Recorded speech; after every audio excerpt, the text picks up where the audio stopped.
यकूब agent इधर शाह जी इधर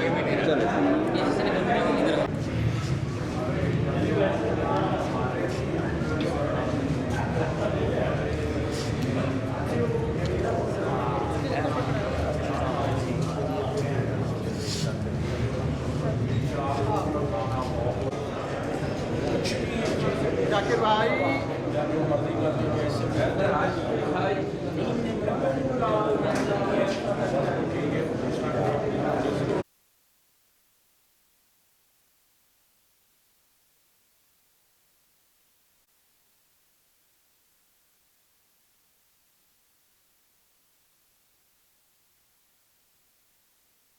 आ जाओ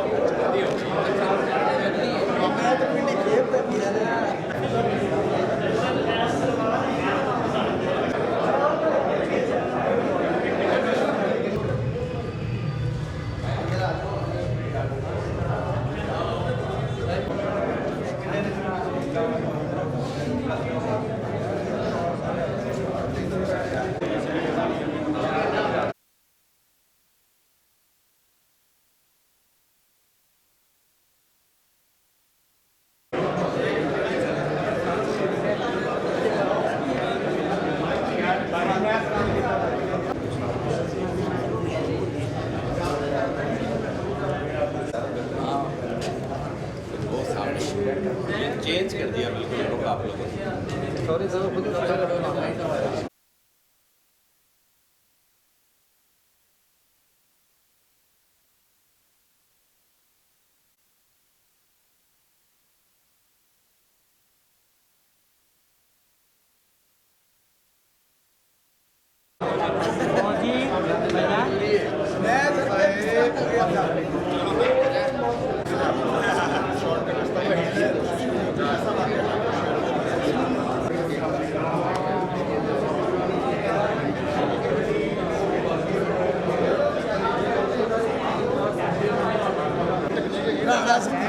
सब लोग आए नहीं फिल्म इस टाइम ओपनिंग इंशाल्लाह वही शो चलेगा राह सब 10 हो रहा है ये ना बात करने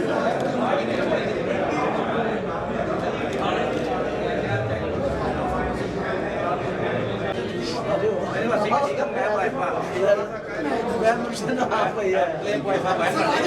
वाईफाई